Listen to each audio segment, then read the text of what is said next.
Welcome to my show. I'm a guest here. Her name is Grace Grossman. Mrs. Grace, how are you doing, ma? I'm doing well, thank you. How are you? I'm fine. Thank you very much, Mrs. Grace. Firstly, you are an author. You are also into a lot of areas when it comes to yoga and also mentorship. Can you please, Mrs. Grace, discuss more about yourself and how you are doing currently now, Mrs. Grace? Yeah, sure.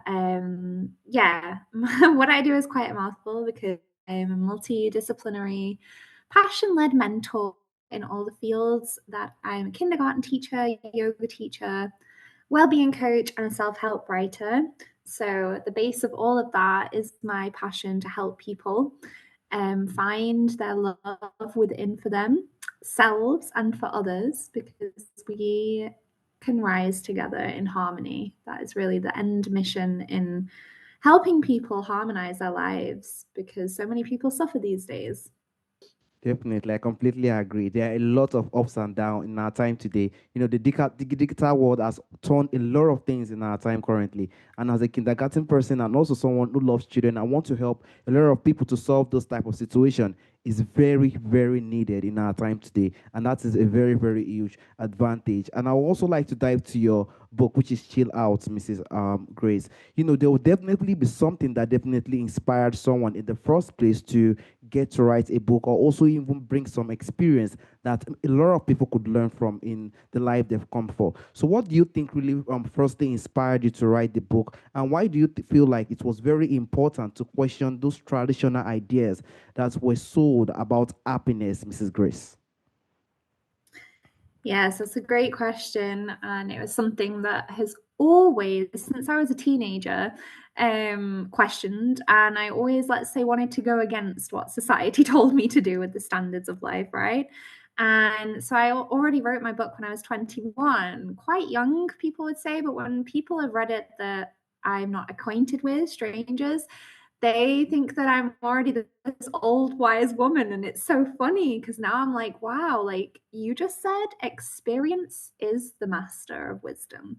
And unfortunately, at 21, I lost my best friend tragically to mental health issues. And that just like spurred me on way more to really tap into helping people become more happy. I don't want to say happy, but more fulfilled in life. Because I think a lot of the time, society tells us to study, work hard, to have a family, get married, all of these structures that have been laid out for us and what even success means, for example. And I was always like, hey, this isn't making people happy. This is making people go against their soul work. And it's something that I very truly, like early on in my life, noticed like this isn't the path that everyone is made for. Honor of my best friend, but also in honor of people that have taken their lives or can't handle mental health issues because of the society's pressure and setup of us, and how you can tap into your heart, how you can listen to your intuition, into your inner wisdom, God, and the higher goodness that I think a lot of us are distracted from these days and pulled down by power and by negative emotions. So that is where my book was really born and stemmed from, and it definitely led me into everything I do, yeah, to this day. Oh, that is also very, very beautiful, Mrs. Grace. Firstly, my heart goes to your best friend. Definitely, there's always something that always trigger one to do a lot of things, and definitely it has helped you to, help a lot of people in this kind of situation. Definitely, there's norms. We used to call it in this place, we call it norms. You just have to pass through those steps, go to school and stuff like that. But definitely, there are also areas I want us to live is or ally because definitely it usually affects that person in one way or the other, and that's a very important thing that every single person absolutely have to be aware about in the life they've come for. We are in a digital world currently, Mrs. Grace, and we do have social media. We do have a lot of norms that we have in our time currently now. A lot of understanding has been different during the time we have it in the historic time, Mrs. Grace. So how do you think advertising, social media, and also cultural norms has also distorted our sense of what happiness should look like, Mrs. Grace, in your experience, ma'am? Yeah, I mean, I agree with that totally. I think digitalization has distorted our figure of, you know, thinking for ourselves, let's say, because there's just so much noise out there. There's so much to digest. We, as humans, our brains are not made for this. Our brains, our bodies, our minds, our hearts are not made for all like this over consummation of information. It's overloading. And so, of course, I'm a believer that a mental crisis worldwide, let's just think about it, loneliness is a worldwide epidemic, mental crisis too. I really stand affirmed that it has to do with digitalization and social media because people are looking at these people thinking, oh, FOMO and I want that life and all of these feelings of jealousy, resentment, and, striving for perfection that doesn't even exist, like all of these things we want to edit ourselves and to perfect ourselves. And, I think I don't want to say it's all bad. Like, I think it's good that we're more connected. I wouldn't have met you, for example, online. I've met so many beautiful people from all around the world that I wouldn't have been able to meet if we weren't connected online. So I don't want to completely, trash it in that sense, but it's about the way, it's about the manner of how you use your digital media. Have we been taught that? No. Like, who has been taught in school, like, how to use social media safely, how to use the internet safely, how to now use AI safely? We're not taught this stuff. And in school, we're also not taught how to handle our emotions, right? There are so many things that are missing out of our curriculum. Social skills. So, like, no wonder everyone's suffering. And so, going back to your question, I think, like, of course, you can use social media for your benefit, but you really have to be careful. Like, you have to become more aware to take care, and you have to be disciplined. Because without discipline, you will just get lost into the majority of people's lives, which is scrolling and being on this standby mode. And that's when your soul really can drag you down and you feel sad, like empty. Yeah, that's where that hole comes from, right? Yes, Mrs. Grace, I completely agree with you in this type of situation. This is a very big epidemic, as we said earlier, and definitely we are not taught how to use social media and all that media that we have today. It definitely just came around, and every single person are using it, and it has done a lot of great things, and definitely it has done a lot of worse Yeah. and worse things in the time that we are currently. And we just definitely hope that the grace just come out of it because to be honest with you, Mrs. Grace, when they were developing this thing during those times, their image was everybody are going to be connected. They never imagined that it would get to this type of point. So definitely, it's just how one can just manage it. And definitely, as you said, there is a very good idea. If such situation whereby social media, how to use social media and how to use AI is being taught in school is a very important thing that we need to be aware of so that we won't just misuse all these things that we have during the digital world. We shouldn't be oppressed by the people we see around us, and we shouldn't be oppressed by what we see in the social media. It's a very, very important area that we need to dive to in the coming future. And also, I would like to dive to daily habits, Mrs. Grace. There could be definitely some daily habits that you think someone can try to begin to have this negative thought, have this negative thought or belief when it comes to happiness. So, what do you think are some daily habits or mindset shifts that you think can help someone begin to untangle from the false narrative they've internalized when it comes to happiness, Mrs. Grace?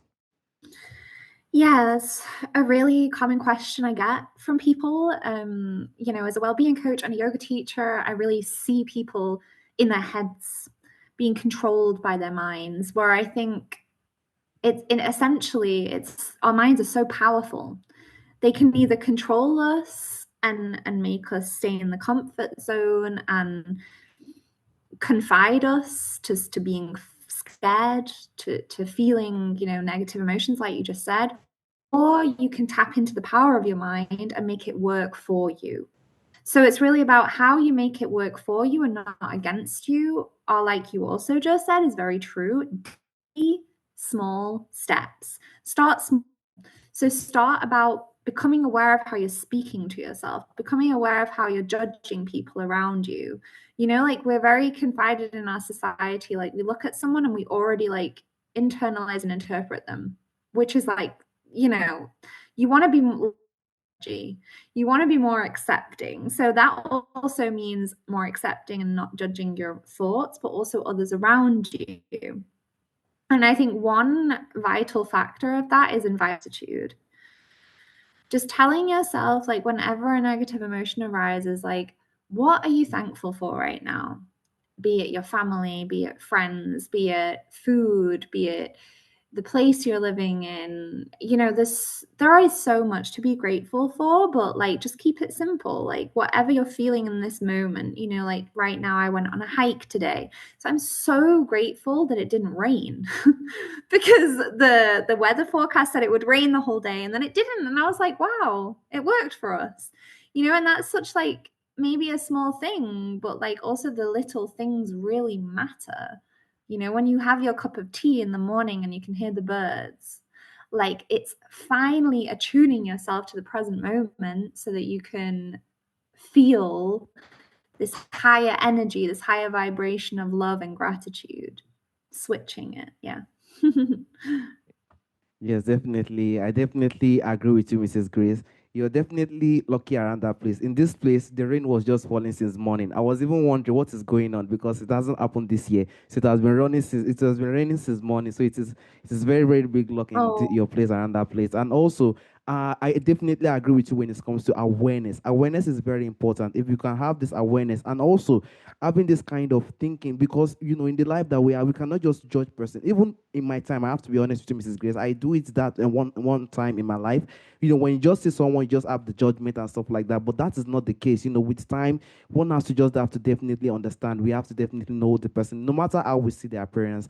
We just have to have the sense of awareness. It's very important because most of the time, what we think might not even be true at all. It might not even be where its information is in the first place. So it's a very, very important thing that we need to do. Awareness and also having this mindset, and also the brain is very, very important for us to just know. This life is very important. The machine is a very, very important thing we need to work on and we need to develop. And that is one of the most important things that can drive us the happiness that we definitely need.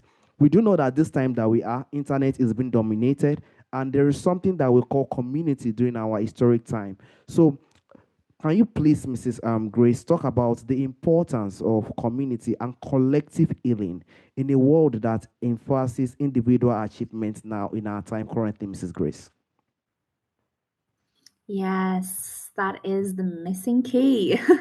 It's really, I definitely feel that, like you just said, we live in an egoistic, individualistic society. No matter what country you're in, I think it's a worldwide issue. Let's face it. Everyone is just like looking out for themselves. And I think it's really in bad politics, worldwide too, and wars. And you just have to step back and think, wow, okay, what is missing? Connection. I mean, as I mentioned before, loneliness worldwide epidemic. Because of digitalization, I think it's like half of Americans now eat alone daily. Like I think a lot of us have like taken these, big parts of our daily lives. So like back then, you would sit around the table and all eat together, but we've taken that away to work, to make money, to be part of a society and all of this.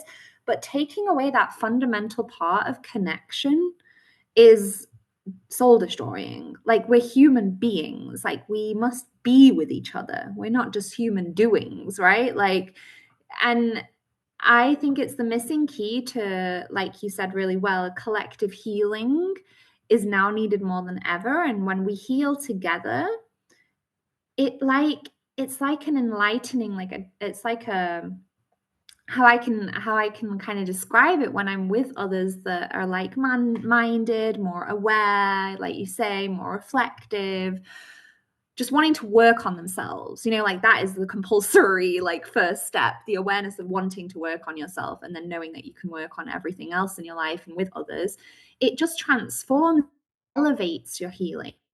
Because if you think about it, like you receive a compliment from someone, it makes your day. Like it makes you so happy because we transcend intrinsically we need like this validation from others, but not just the validation for ourselves and our ego, but rather for the love, because the more you receive, the more you want to give. It's like the two-way, isn't it? It's like you give, you receive, you give, you receive. And somehow in our society, I don't know why, but with consumerism, with capitalism, we've stopped that, and it's all about consume, consume, consume. But let's get back to basics. Like, we want to be there for each other to also heal ourselves and others. Like, it's a two-way street, right? Like, I'm healing myself, and at the same time I'm going to share with you how, because then you can, and we can all together. I mean, that's also why I started my community Healing Hearts Hub this year, because it's been a massive like passion project, or like on my heart for a while, when coaching people in groups or leading meditation sessions and yoga sessions with a lot of people, and just noticing the energy. Like, the energy just shifts. Like, everyone is like more in harmony with one another, with themselves. And there's just a big power that I feel we're missing in our society again. That let's get back to basics. Let's be there for each other, be with one another, be for one another, not against each other. Like, it's sad that we are more against each other these days in conflict. And the more you are, the more in conflict you are with yourself. So just think about it. If you want to be in harmony with others, you're more in harmony with yourself, and you have a more happier life. There you go. Forgive, let go. Don't, you know what I mean? Like, all these grudges or whatever, like that hate, you want to get rid of it, and you want to invite healing and help one another. I mean, that's essentially also why you're here with your podcast, right? You want to help others because that's a bigger meaning of your life, I'm sure, as well. It gives you a lot of motivation and determination, and that's beautiful. That's a beautiful energy that you can tap into. Hmm. I definitely agree with you. That is the beauty of life.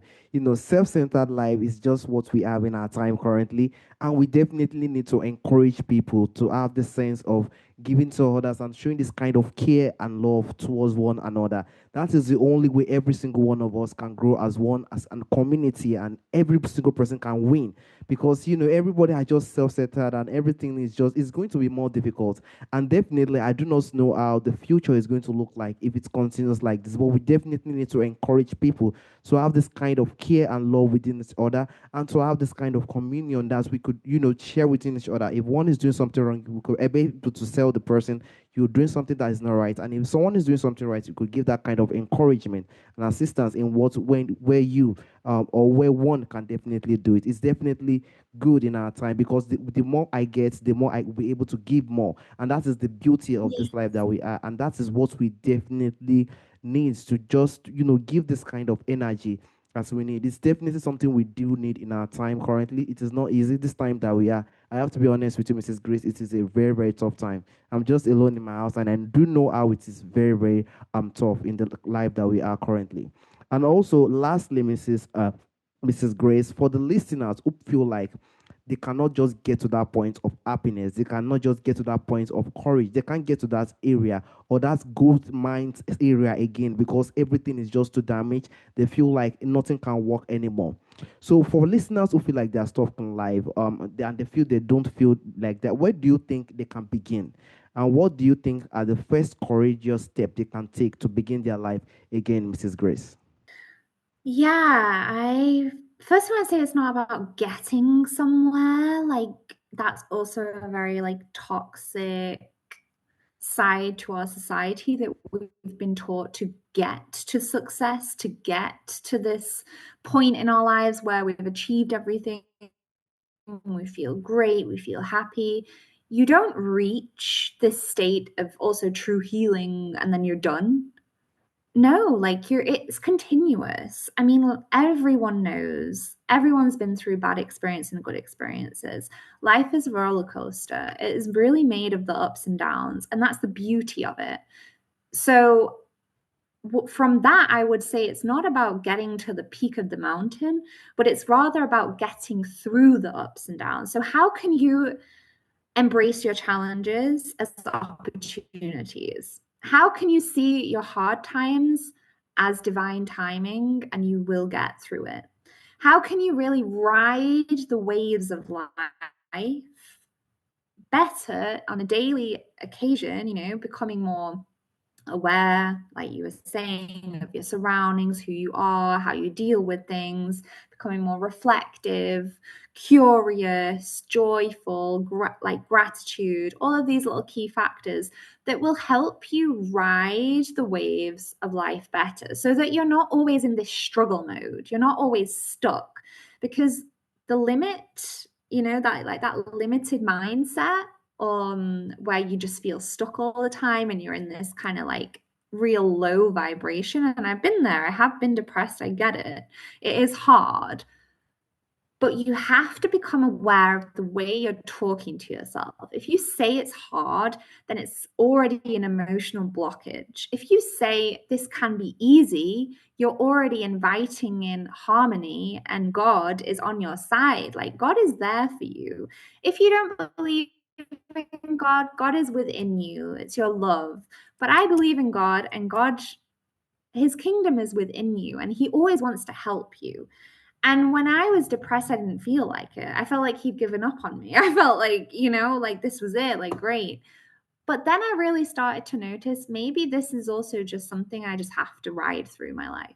Like I just said, life's a roller coaster. You have your low and your high times. So I thought, okay, one point I was like, maybe this is just I have to learn through it and I have to recalibrate who I am as a person and rediscover my love, rediscover self-worth. I mean, it all comes from loving yourself too, right? Like you have to accept yourself, you have to love yourself on a daily occasion. It's like a practice. So joy and happiness are practices. They're not just like things that you have to get to, like I want to be happy and then that's it. And you don't buy your way to happiness. You become more happy in the way that you ride your waves with more courage and with more flow and no force, and knowing that God is on your side, God is with you, right? Like I recently went through a breakup.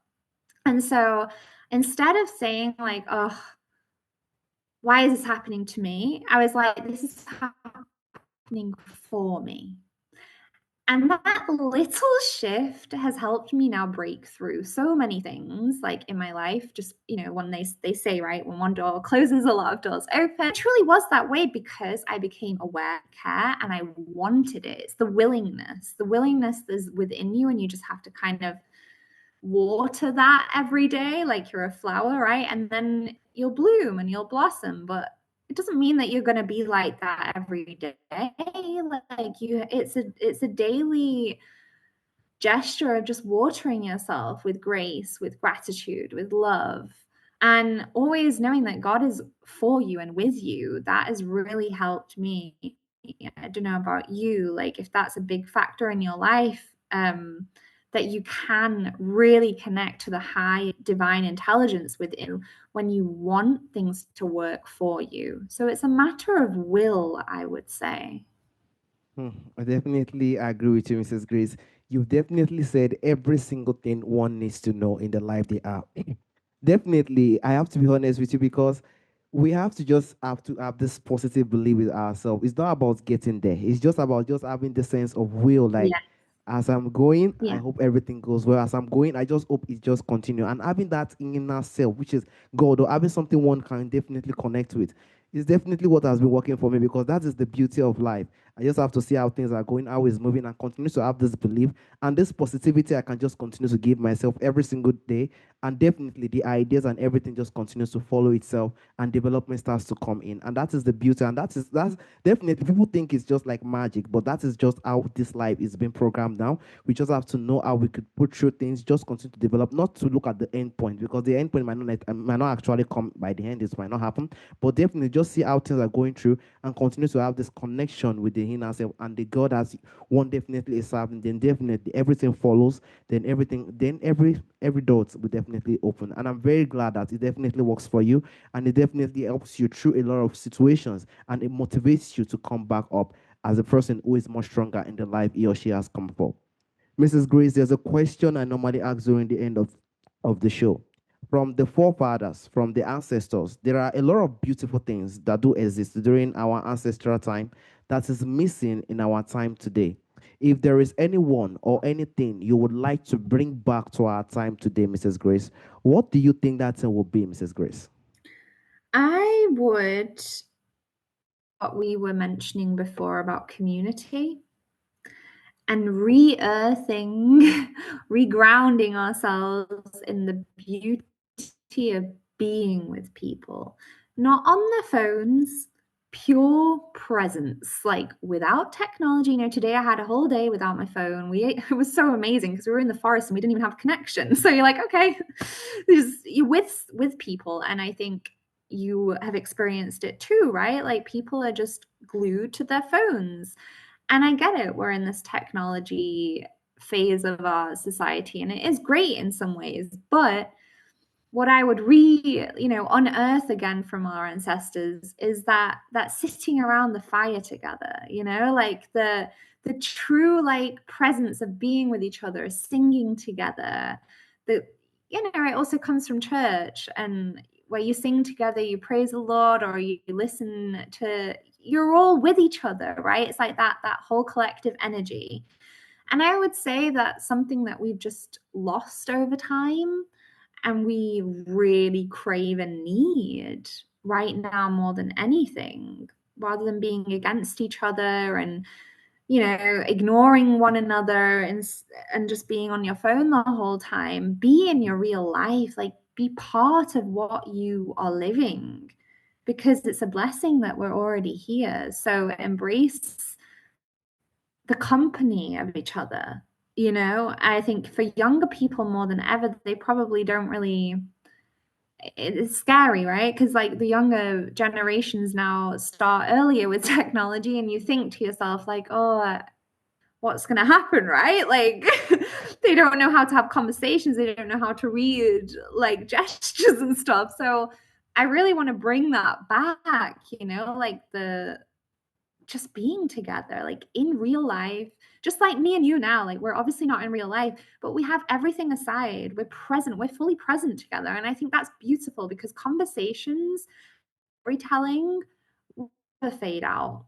They will always make us like truly happy, like this conversation is bringing us both real happiness. I'm sure someone listening to it too, like being fully present and like listening to people's stories, listening to people's experiences and what they think.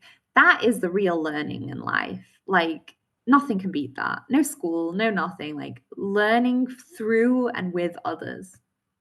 Yes, I definitely agree with you, Mrs. Grace. To be honest with you, we do know that that is the number one thing that we are definitely missing in our time today, having care and support within one another, community, which is very, very important in our time now. We do hope in the next future, because during my time when I was young, I do experience community. The ones that are now or are currently now, they are not really experiencing, where I do not know how it's going to be in the coming future, but we do expect the best, because if things are going this way, I do not know how to predict how the future will be, because we definitely need this kind of care and support within each other, so that when we get to the top in the coming future, we could definitely show that kind of care and support that we are having within each other when we have started in our life. So we definitely hope that technology brings more great things and more beautiful things that we are currently. But we do definitely need community. Community is something that we definitely need. We need this physical touching and connection to nature. Is the number one thing that we definitely Yeah. know that it has gone, and we definitely hope it comes back. Mrs. Grace, I also want to use this opportunity to sincerely thank you for the opportunity and the time you've given to me to speak on this important area when it comes to happiness and other areas that we definitely need that could thrive us and the life that we've come in this time currently. Thank you so much, Mrs. Grace. It's been a pleasure speaking with you. I hope that you keep shining as well and spreading your message. All right, Mrs. Grace. Have a wonderful day, Mrs. Grace. Bye bye. Thank you. Bye.